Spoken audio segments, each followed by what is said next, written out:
Pada kesempatan pagi ini saya akan berbagi sharing sebuah pengajaran firman Allah. Yang pagi ini saya berikan judul temanya adalah 2 sikap di masa sukar.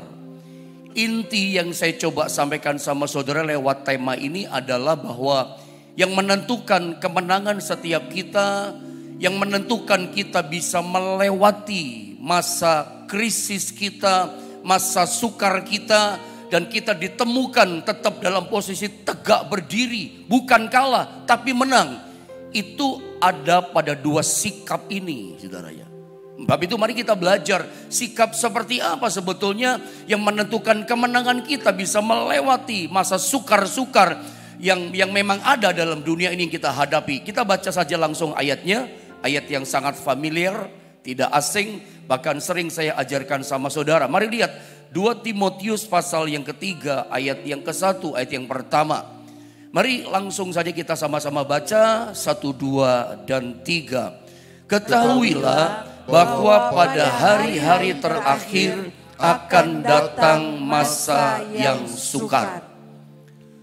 Kalau kita baca judul perikop dari 2 Timotius pasal 3 ayat 1 sampai terus 2, 3 turun ke bawah, judulnya adalah menceritakan tentang kondisi keadaan manusia di akhir zaman. Nah, dari ayat 1, 2, 3 turun ke bawah, kita jadi tahu dan mengerti bagaimana kondisi manusia di akhir zaman, yang terjadi apa yang dialami manusia, situasi psikonya di akhir zaman. Ayat 1 dikatakan kondisi di akhir zaman kurang lebihnya manusia akan mengalami, menghadapi yang namanya masa yang sukar. Makanya Alkitab katakan, ketahuilah bahwa pada hari-hari terakhir akan datang masa yang sukar. Terjemahan yang lain berkata masa yang sangat sukar. Saya ingat dalam terjemahan bahasa Yunani, bahasa Greka, masa sukar itu diambil atau disalin dari kata kalepos. Kalepos itu artinya adalah kesukaran yang diupayakan begini, supaya semakin melemahkan iman kita. Sampai iman kita bergeser, sampai kemudian pluk jatuh iman kita. Jatuh hancur rohani kita. Jadi masa sukar yang diizinkan terjadi, yang menjadi situasi warna kondisi akhir zaman, itu tujuannya begini, melemahkan iman kita. Sampai iman kita bergeser, sampai jatuh, saudara. Itu kondisinya. Anda ketika mendengar atau membaca dari Alkitab kalimat yang namanya kesukaran, krisis, penderitaan, kesulitan, kalepos tadi, Anda jangan syok. Kita nggak perlu kaget. Karena apa? Karena memang selama kita hidup di dunia ini, saya ulang ya, jangan kaget gitu. Selama kita hidup bernafas di dunia ini, warna dunia ini warna kesukaran. Yang namanya kesulitan, yang namanya krisis kehidupan, yang namanya kesukaran itu sesuatu yang natural, ya kan? Yang terjadi setiap hari. Coba saya tanya sama saudara, siapa sih orang yang hidup di dunia ini gak pernah ngalami kesukaran? Gak ada. Anda ngalami kesukaran, saya juga sama, ada ngalami kesukaran. Tidak ada orang bernafas di dunia yang tidak ngalami kesukaran. Makanya jangan kaget mendengar kata krisis. Jangan terkejut mendengar kata mengalami masa sukar. Sukar, sulit, krisis, penderitaan, kesulitan itu sesuatu yang memang normal. Sesuatu yang alamiah. Sesuatu yang normal, natural di dunia ini. Itu hari-hari kita hadapi. Begitu kita tidur tadi malam, kita buka mata, nanti aktivitas di luar sana, kita pasti menghadapi kesukaran yang baru. Kita ada di awal bulan yang baru, tanggal 1 Februari. Pasti ada tantangan yang baru, pasti juga ada kesulitan, lembah kekelaman, kata pujian. Warna yang baru juga. Karena apa? Kesukaran, krisis, kesulitan, itu sesuatu yang alamiah dan natural. Jadi gak perlu kaget. Semua kita pasti ngalami itu. Tapi 2 Timotius pasal 3 katakan justru semakin akhir zaman, mendekati akhir dari akhir zaman secara global gitu kira-kira. 2 Timotius pasal 3:1 menubuatkan secara global dunia akan mengalami namanya kalepos, masa sukar. Itu nubuatan secara global. Nanti di rumah ya, PR baca ayat 1, ayat 2, ayat 3. Nanti Anda ketemu kondisinya masa sukar itu seperti apa. Kita nggak bicara secara detail ayat 2 dan seterusnya. Yang saya cuman mau kasih tahu, ini loh 2 Timotius pasal 3 ayat 1. Nubuatan firman Allah secara global memberitahu kepada kita bahwa hari-hari terakhir, ujung daripada zaman yang kita jalani, dunia akan memasuki yang namanya masa yang sukar, krisis, kesulitan dan segala macam. Dan ada hal yang harus kita mengerti lewat ayat ini. Jadi kalau ada orang, siapapun dia, mau orang hebat, orang punya kuasa, orang diurapi Tuhan, siapa saja yang namanya manusia yang pintar, yang hebat, punya ini, punya itu, kalau memberitahu kepada kita bahwa ke depan semuanya baik-baik saja. Hari-hari ke depan, tahun-tahun ke depan, semuanya akan baik-baik terus. Sayangnya Alkitab tidak berkata seperti itu. Nubuatannya secara global, ujung daripada zaman yang kita jalani akan mengalami kesukaran, tambah sukar. Dan itu realita kan? Kerja bukan tambah gampang sekarang. Tantangannya tambah sukar. Kompetitornya tambah berat. Cari uang, cari rezeki, hidup untuk makan. Semua orang di luar sana katakan sukar Pak, gak kayak dulu. Kerja sekarang saingannya berat. Dan itu realita kan. Dan Alkitab sudah menubuatkan secara global. Ujung zaman di depan kita. Tambah sukar, tambah berat. Kesulitannya tambah sulit. Dalam kesehatan, dalam bisnis kita, itu realita. Nah, sebab itu kita mau belajar tentang 2 sikap yang harus kita miliki ketika kita menghadapi masa sukar. Tetapi ada hal yang luar biasa. Selalu saya bilang sama saudara begini ya, kenapa saya katakan luar biasa? Justru kalau Anda baca Alkitab secara cermat di seluruh sepanjang Alkitab, ya, di masa krisis, di masa sukar, itu justru munculnya orang-orang hebat. Saya ulang sekali lagi ya. Di sepanjang sejarah Alkitab, dari generasi ke generasi, dari pasal demi pasal yang dikata Alkitab, itu selalu dari setiap kitab, dari setiap generasi orang-orang percaya, itu pasti ada memasuki namanya masa sulit, masa sukar. Zaman Abraham ada masa sukar, zaman Yakub ada masa sukar, iya kan? Zaman Ishak datang juga masa sukar. Coba Anda ceritakan terus. Dari generasi ke generasi tokoh-tokoh Alkitab selalu muncul, selalu ada masa sukar, masa krisis. Dan Alkitab ceritakan kepada kita. Di seluruh masa krisis yang terjadi dari tokoh-tokoh Alkitab yang diceritakan Alkitab. Masa sukar justru memunculkan orang hebat. Orang yang dipersenjatai Tuhan. Orang yang diperlengkapi Tuhan, orang yang diurapi Tuhan, orang yang dipakai Tuhan, dimunculkan kelihatan hebatnya. Kapan munculnya? Di masa sukar. Contoh supaya melandas Musa. Menurut Anda, kapan muncul nama seorang Musa? Ketika Israel mengalami krisis, diperbudak di tanah Mesir 400 tahun. Sampai Tuhan berkata, enough, cukup. Kalau kita baca di Alkitab, diutuslah Musa. Dan Musa lah yang berhasil membawa Israel keluar dari tanah Mesir. Dan seterusnya, supaya tidak berkepanjangan. Tapi selalu masa sukar itu muncul orang yang siap dipersenjatai Tuhan, dipakai sama Tuhan. Makanya saya katakan tadi di bagian awal, ketika kita melihat masa sukar jangan syok, yang dilihat jangan sukarnya.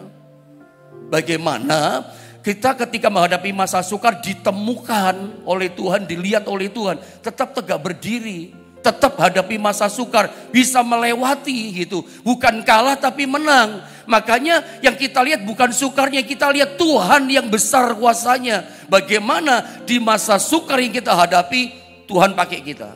Gitu loh. Tuhan persenjatai kita dengan kuasanya. Sehingga kita bisa menang hadapi kesukaran itu. Bahkan melewati, ditemukan dengan tetap tegak berdiri.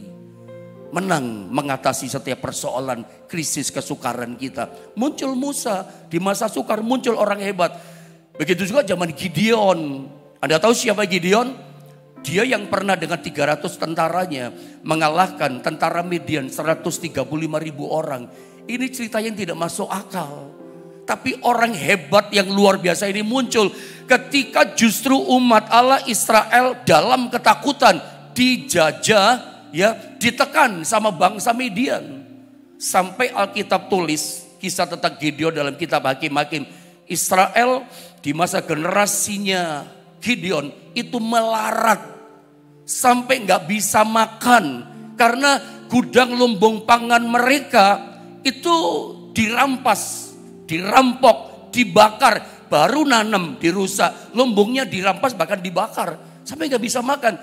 Gideon saja ketika dia panen gandumnya, mengirik gandumnya di tempat pemerasan anggur. Kenapa? Takut ketahuan. Gideon pun takut awalnya sama dengan kita. Tapi kita lihat dari masa yang sukar melarat. Jadi kalau Anda berkata pagi ini, maaf ya, saya melarat Pak Pendeta. Melarat itu kalau dalam bahasa Alkitab, kalau melarat dalam kamus besar bahasa Indonesia, saya pernah baca dulu, melarat itu miskin. Melarat itu hidupnya mungkin kurang sejahtera atau segala macam. Tapi sesungguhnya dalam bahasa Alkitab yang namanya larat itu gak bisa makan, melarat itu. Kalau Anda masih bisa makan, minum, pakai, itu bukan melarat.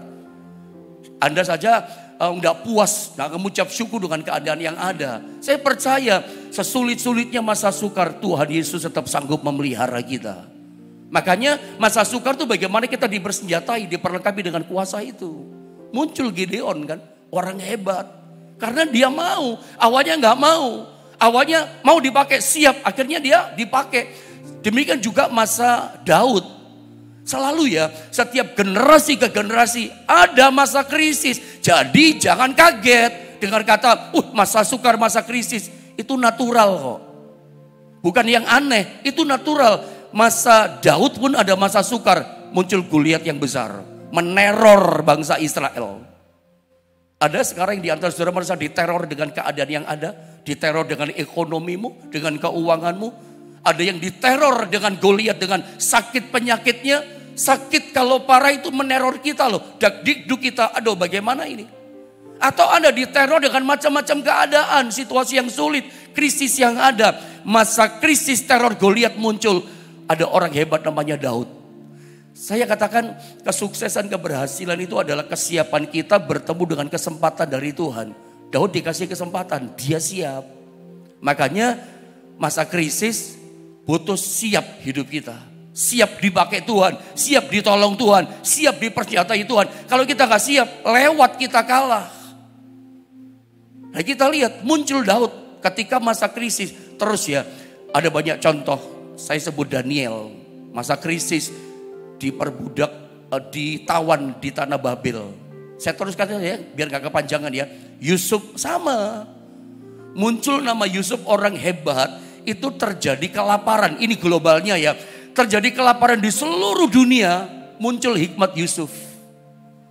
Makanya selalu saya katakan kemenangan, kesuksesan itu orang yang siap. Ketemu sama kesempatan Tuhan.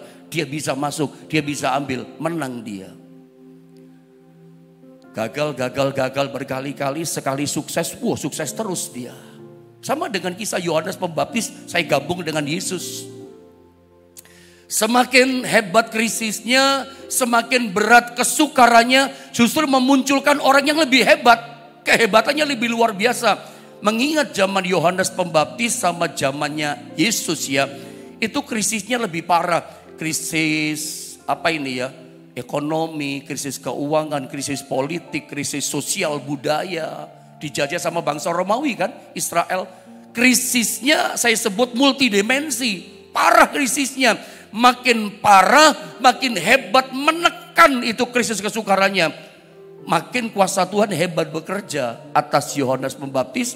Muncul orang yang lebih hebat namanya Yesus. Makanya saya pernah ajarkan kalau Anda masih ingat.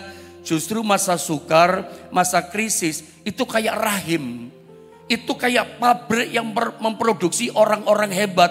Selalu orang-orang hebat itu keluarnya dari rahim yang namanya kesukaran.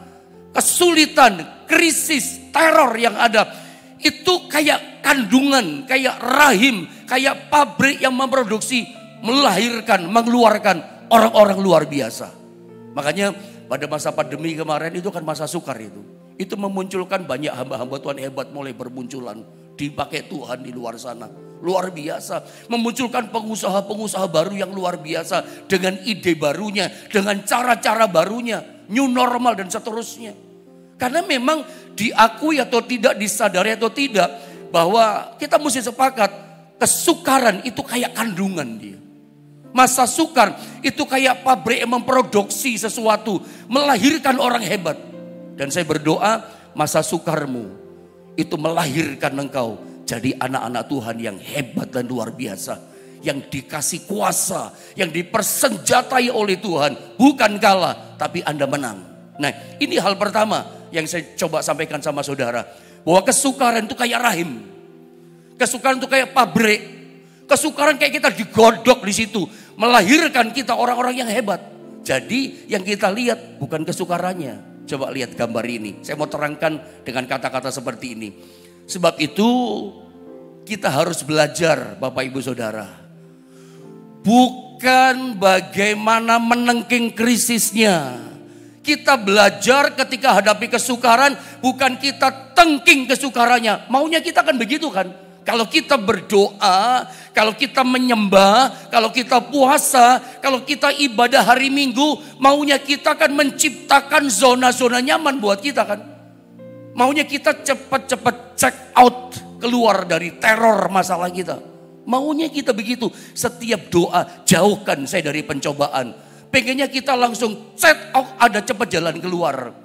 Padahal kalau kita belajar dari seluruh Alkitab, kesukaran itu kayak pabrik gitu. Yang menggodok kita. Makanya sebetulnya bukan bagaimana kita menengking krisisnya loh. Saya tulis di bawah. Tetapi bagaimana kita menghadapi krisis itu. Nah ini yang penting. Bagaimana maksudnya? Ya dari awal saya katakan. Ketika krisis datang. Minta kekuatan Tuhan. Minta kuasanya. Mempersenjatai kita. Memampukan kita dengan kuasanya. Hadapi krisis itu. Bukan cuma ditengking saja. Habis energi nanti saudara. Akhirnya apa? Dilemahkan oleh Kalepos tadi. Karena Anda mesti ngerti dari akar bahasa aslinya. Munculnya Kalepos, datangnya masa sukar. Itu sudah dalam desain settingnya Tuhan. Percayakah saudara bahwa Tuhan itu sutradara dalam hidup kita? Ada lagu saya lupa bagaimana itu nadanya. Tuhan itu penulis kehidupan kita. Saya pribadi percaya, sangat percaya Tuhan itu penulis hidupku. Aku percaya Tuhan penulis skenario hidupku. Ya, makanya ketika kita hadapi krisis, Anda jangan berpikir Tuhan gak tahu, Tuhan gak lihat. Dia penulis hidup kita kok, bagaimana Anda. Makanya ketika krisis datang, tiba-tiba yang gak nyaman datang, musibah datang. Sebetulnya bukan bagaimana kita menengking musibahnya, krisisnya. Minta senjata kekuatan Tuhan menghadapi itu. Dan ini penting saya katakan. Karena dari proses digodok dalam rahim, produk pabriknya yang namanya kesukaran tadi. Itu akan mengeluarkan kita dari kesukaran. Jadi orang yang luar biasa loh. Munculnya orang hebatnya Tuhan. Itu pasti krisis, dari krisis. Coba baca di Alkitab. Siapa Daniel? Orang yang sudah melewati gua singa. Iya kan? Siapa Musa? Orang yang sudah melewati padang gurun selama 40 tahun. Dari tinggi jadi rendah hidupnya. Dari anak angkat putri Firaun. Sekarang jadi gak punya apa-apa. Di padang gurun gembala kambing domba. Dan seterusnya. Ya, jadi kalau disebutkan siapa Sadrak Meshach Abednego, seorang yang sudah keluar dari api yang membara, dapur api itu. Dan sebutkan terus nama-nama yang lain. Daud, apalagi Daud, seorang yang keluar pemenang menghadapi Goliat. Semua krisis kan. Orang-orang hebatnya Tuhan kita temukan. Semua mereka sudah melewati kesukaran yang berat. Makin berat kesukarannya, makin hebat mereka muncul dipakai Tuhan.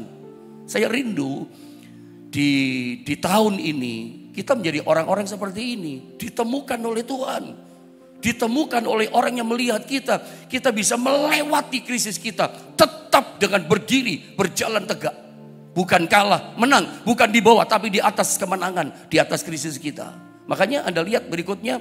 Kita gak bisa lari dari yang namanya krisis. Dimanapun ada krisis. Anda nangkap maksud kata-kata saya ya. Jadi yang penting bukan tengking krisisnya. atau Anda coba lari dari masalahmu, kesukaran, krisismu. Anda mau pergi kemana? Ada krisis. Tidak ada. Di sepanjang sejengkal tanah di muka bumi tidak ada krisis. Anda mau pindah kemana supaya tidak ada krisis? Selalu ketemu krisis. Itu hal yang natural, krisis, kesukaran di hidup ini. Orang berkata begini, saya mau pindah aja lah, gak mau tinggal di Jombang, saya mau pindah ke Surabaya. Memangnya di Surabaya gak ada kesukaran? Jangan-jangan lebih banyak kesukaran tantangan di kota besar. Jombang kota kecil. Atau ada yang di Surabaya mau pindah ke Jakarta. Anda berpikir nanti di Jakarta nggak ada krisis Pak, di Jakarta nggak ada kesukaran. Tetap saja ada kesukaran. Anda mau pindah kemana saja tempatnya, mau pindah ke luar negeri, Anda hidup ke Singapura, Malaysia dan seterusnya. Memangnya nggak ada krisis. Setiap tanah sejengkal tanah di muka bumi selalu kita ketemu namanya kesukaran, krisis. Karena memang itu warna hidup di dunia. Selama kita bernafas hidup di dunia selalu natural, ketemu dengan krisis, ketemu dengan kesukaran. Dan itu bukan sekali, iya kan? Itu bisa berkali-kali kita alami krisis. Yang penting bukan krisisnya, yang penting dengan siapa kita hidup hari ini, bersama dengan siapa. Itu menentukan kemenangan kita. Makanya saya katakan kalau ada krisis jangan takut. Di dalam Alkitab ada 360 kali, 665 kali kata jangan takut. 1 tahun 365 hari. Sebetulnya Tuhan sudah menyediakan jawaban buat kita. Tiap kali kita mulai takut hadapi krisis, nanti jangan-jangan gini, jangan-jangan gini.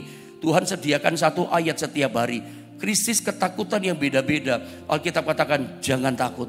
Jawabannya sama, jangan takut. Besok lagi ambil satu perintah Tuhan, jangan takut. Besok lagi, saya percaya hari demi hari karena kesukaran itu bisa berkali-kali. Terus setiap hari katakan firman Allah, jangan takut. Jadi apapun yang kita hadapi, katakan jangan takut. Kalau besok bagaimana Pak? Ya tetap jangan takut. Besok lusa, nanti akhir tahun bagaimana Pak? Jangan takut. Sebab itu coba lihat ini, ketika saya pelajari lebih perdalam tentang krisis, sabar saudara ya. Tentang krisis, ya makanya saya katakan jangan takut krisis. Karena definisi krisis saya temukan artinya begini. Yang pertama, krisis itu artinya keadaan yang tidak stabil. Jadi kalau saudara mengalami kondisi keadaan hidupmu tidak stabil, itu tandanya Anda sedang dalam kesukaran. Hidupmu sedang dalam krisis.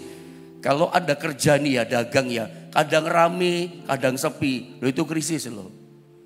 Rezeki, job yang Anda dapat, kadang dapat banyak, kadang sedikit. Itu juga termasuk krisis, nggak stabil. Atau kalau Anda istri, suamimu kerja di luar kota. Kadang suami transfer berkat uang, kadang enggak. Nah ini krisis juga. Kadang dapat berkat, kadang enggak. Biasanya usahanya, warungnya, rumah makannya rame Pak. Tiba-tiba sepi, nggak stabil. Itu krisis. Jadi ketidakstabilan dalam hidup kita. Kadang naik, kadang turun. Omsetnya kadang rame, kadang sepi. Loh itu udah stabil, itu namanya krisis. Itu namanya kita sedang ada masa dalam sukar. Tetapi yang mengejutkan, yang kedua, ketika saya coba pelajari tentang kata krisis, saya coba kaget juga sih. Karena arti krisis adalah keputusan. Saya mau ingatkan loh. Jadi kalau Anda mengalami keadaan tidak stabil, sukar, krisis, itu adalah keputusan kita. Bukan berkata cilaka aku. Atau maaf kata-kata saya jangan ditirukan. Sialan ngalami ini. Jangan saudara ya. Atau Anda mulai ngomel. Atau Anda mulai marah dengan cara yang salah. Bukan saya berkata Anda boleh marah loh ya. Marah bisa membawa kita dalam dosa. Kalau marah kita tidak terkendali. Ketika ngalami keadaan tidak stabil yang disebut namanya krisis atau kesukaran. Ternyata krisis itu artinya adalah keputusan. Keputusan kita jangan sampai salah. Karena ternyata saya kaget, saya pelajari krisis arti yang kedua adalah keputusan. Jadi kalau Anda mengalami keadaan tidak stabil, Anda mengalami krisis, ambil keputusannya benar. Anda berkata, puji Tuhan, Tuhan pasti memberikan jalan keluar. Puji Tuhan, aku percaya Tuhan pasti memberikan kemenangan. Harusnya keputusan kita begitu, bukan cilaka aku. Bangkrut aku, gagal aku. Itu keputusan yang salah. Cepat ambil keputusan dengan iman yang bergelora. Aku percaya Tuhan pasti membereskan persoalanku. Tuhan pasti menyembuhkan aku. Itu keputusan. Yang ketiga, Lebih mengejutkan lagi, artinya krisis yang ketiga adalah turning point atau titik balik. Ya, yang ketiga artinya adalah turning point, titik balik. Jadi kalau Anda hadapi krisis, ambil keputusan, puji Tuhan. Dengan iman aku berkata, Tuhan pasti menolong aku. Besarkan rohmu, kuatkan imanmu. Aku percaya. Ketika keputusanmu benar, berkata puji Tuhan, haleluya. Tetap bersyukur. Putusan kita adalah tetap menguatkan iman kita. Bukan ngomel yang negatif bersunggut-sunggut. Anda mengalami titik balik. Titik balik itu begini maksudnya. Justru lewat krisismu, engkau keluar sebagai pemenang. Lewat krisismu, engkau mengalami level up. Anda mengalami elevate, naik tingkatnya. Bukan makin turun. Makanya ini titik balik. Bisa jadi turun karena keputusanmu salah. Ingat, krisis itu titik balik buat kita. Bisa turun brek dan hancur karena keputusan salah. Reaksi yang salah. Saya tidak ingin Anda punya reaksi yang salah. Milikilah keputusan yang benar. Maka Anda mengalami titik balik. Naik, level up, lebih luar biasa. Lebih dahsyat. Terserah Anda mau pilih yang mana. Mau pilih 01, 02, apa 03. Mau pemilu soalnya saudara ya. Tapi tiga-tiganya ini penting buat kita. Kalau pemilu terserah hak suara konstitusi Anda mau pakai yang mana yang dipilih. Ya, pakai suara hati, minta hikmat Tuhan. Tinggal berapa hari lagi, tinggal 14 hari lagi dari sekarang kan saudara ya. Kita doakan supaya pemilu berjalan dengan damai. Lanjut saudara ya. Nah, saya mau tunjukkan sama saudara keputusan yang salah. Salah satunya ada dua hal ini ya. Dua sikap buruk di masa krisis. Yang pertama adalah kita marah sama Tuhan. Ini keputusan yang keliru. Kita kecewa, kita kepahitan. Jangan. Yang kedua adalah kita percaya konyol Tuhan marah sama kita. Kadang kita kan begitu saudara ya. Ketika kita hadapi kesukaran, lalu selalu yang kita ingat dalam pikiran kita dengan mudahnya kita menduga yang negatif. Tuhan ini marah sama saya salah apa ya, saya dosa apa ya, kok Tuhan marah sama saya. Kalau saudara marah sama Tuhan, ini membuat yang namanya favor, kebaikan Tuhan, perkenanan Tuhan, berkat Tuhan itu stop. Ini membuat segala yang terbaik yang Tuhan punya stop, berhenti dalam hidup kita. Karena Anda sudah menduga yang negatif. Anda berpikir bahwa Tuhan marah sama saudara dan saudara juga marah sama Tuhan akhirnya. Tuhan gak pernah marah sama kita. Jangan, kita ini keseringan suka pikir yang enggak ya. Begitu nanti ngalami musibah sedikit dalam hidup kita di bulan ini. Lalu kita berpikir, aduh gara-gara terlambat doa pagi Tuhan marah. Enggak begitu saudara ya. Berkat Tuhan, mujizat Tuhan itu turun karena kita mengalami kasih. Anda harus percaya ini bahwa kita adalah orang yang dikasihi Tuhan dan saya sudah mengalami kasihnya. Karena mengalami kasih Tuhan itu menjadi dasar berkat Tuhan datang sama kita. Kalau kita berpikir Tuhan marah, ya semuanya berhenti, semuanya stop sama kita. Memisahkan kita dari Tuhan itu berkat. Makanya jangan saudara kalau hadapi krisis keputusan salah. Saudara marah sama Tuhan. Bahkan saudara yakin percaya kayaknya. Iya kayaknya Tuhan marah sama saya. Salah. Saya tunjukkan contoh-contoh di Alkitab ya. Lihat. Israel tuh pernah mengalami krisis. Dijajah 400 tahun di tanah Mesir. Mereka sengsara. Sampai Tuhan berkata cukup. Dalam Keluaran 3, 8-14 baca di rumah saja. Tuhan panggil Musa. Singkatnya begini, Musa, aku utus kamu sekarang pergi ke Fir'aun, menghadap kepada Fir'aun. Bilang sama Raja Fir'aun, sekarang keluarkan umatku dari tanah Mesir ini. Musa disuruh sama Tuhan. Tuhan yang perintah, Tuhan yang suruh. Musa taat atau tidak? Musa taat. Awalnya berat, aku gak pintar ngomong, bla bla bla segala macam. Tapi intinya garis besarnya Musa taat, melakukan persis yang dikatakan Tuhan. Dia datang ke Mesir dengan berani dan menyampaikan pesan perkataan firman Allah dengan berani pula seperti firman Allah. Tepat dia melakukan dengan taat. Hai Raja Fir'aun, Tuhan berfirman, keluarkan umatku dari tanah Mesir ini.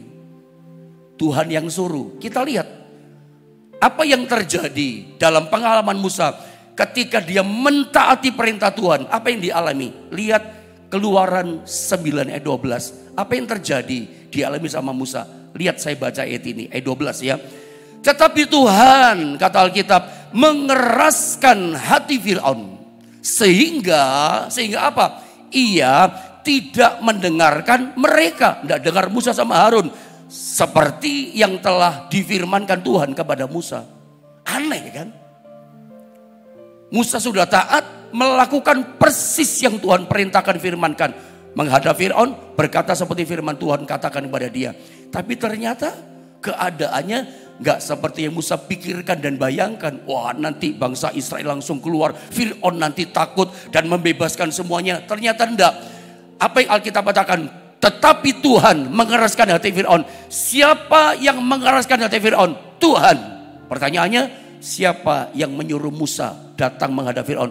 Tuhan juga. Anda menemukan sesuatu yang aneh gak di sini? Aneh loh.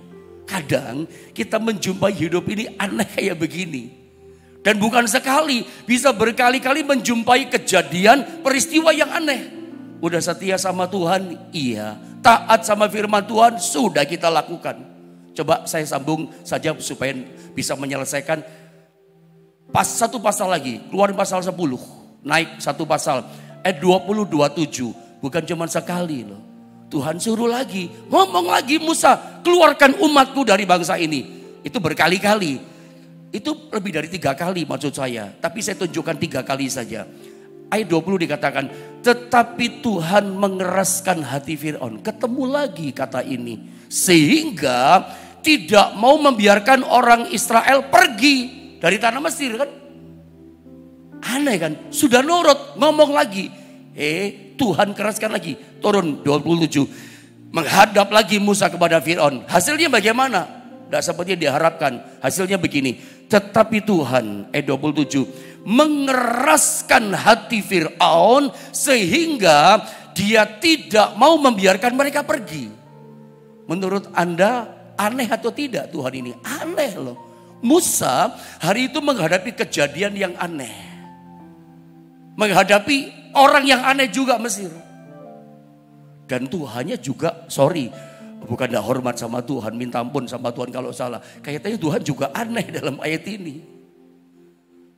Anda pernah gak ngalami seperti ini? Kok aneh-aneh ya kejadiannya? Karena udah taat, udah setia nih melakukan. Tapi hasilnya ini kan seperti gini. Tuhan yang menyuruh, Tuhan yang menghentikan. Sepertinya kan begitu kan. Tuhan yang perintahkan, Tuhan yang stop.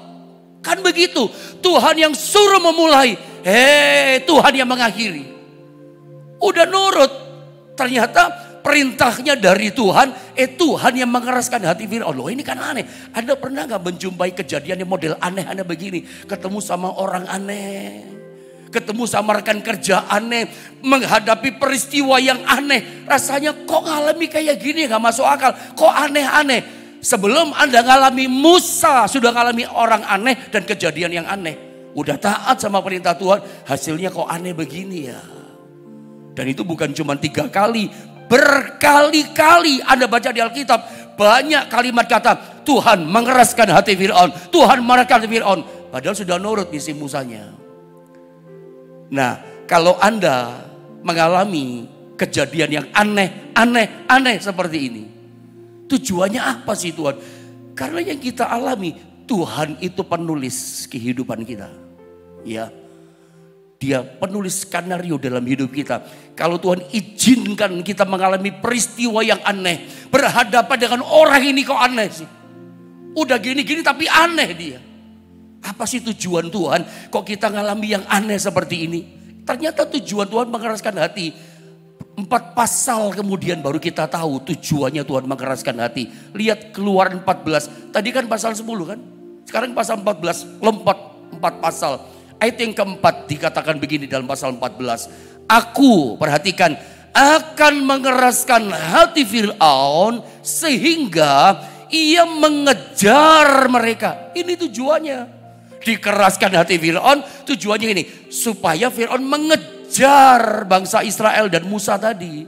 Dan terhadap Fir'aun dan seluruh pasukannya, aku akan menyatakan kemuliaanku. Nih tujuannya. Aku mau menyatakan kemuliaanku. Kalau ketemu yang aneh-aneh, kejadian aneh-aneh, aku gak masuk akal sih kayak gini sih. Udah taat kok ngalami gini. Ada tujuannya Tuhan. Aku akan menyatakan kemuliaanku. Sehingga orang Mesir mengetahui bahwa akulah Tuhan.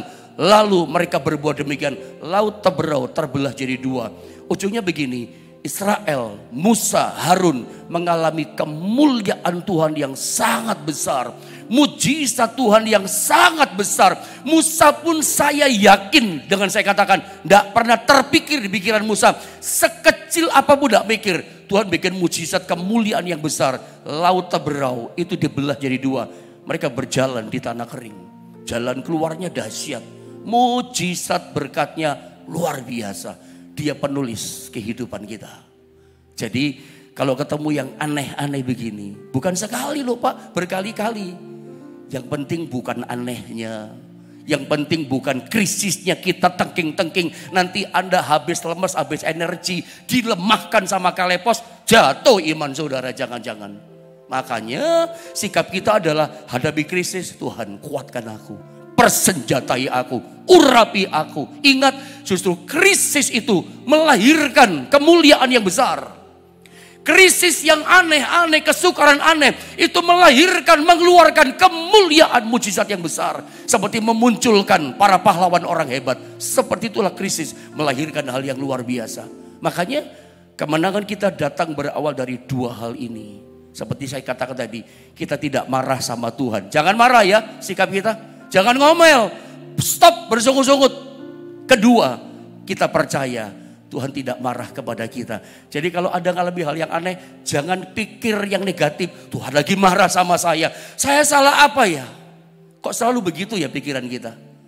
Hadapi krisis kita dengan percaya. Semakin berat krisisnya, melahirkan kemuliaan besar. Itu doa saya buat saudara sepanjang awal bulan Februari. Saya pun juga tidak tahu kenapa harus memunculkan ayat ini. Ayat ini kan sering saya ajarkan sama saudara. Tapi ini pewahyuan yang hidup. Ya, living of the kingdom. Kita terus bergerak dalam pewahyuan firman Allah. Supaya apa? Jadi rema. Supaya kuat. Tetap berdiri tegak. Melewati krisis kehidupan kita. Mari sama-sama kita berdoa.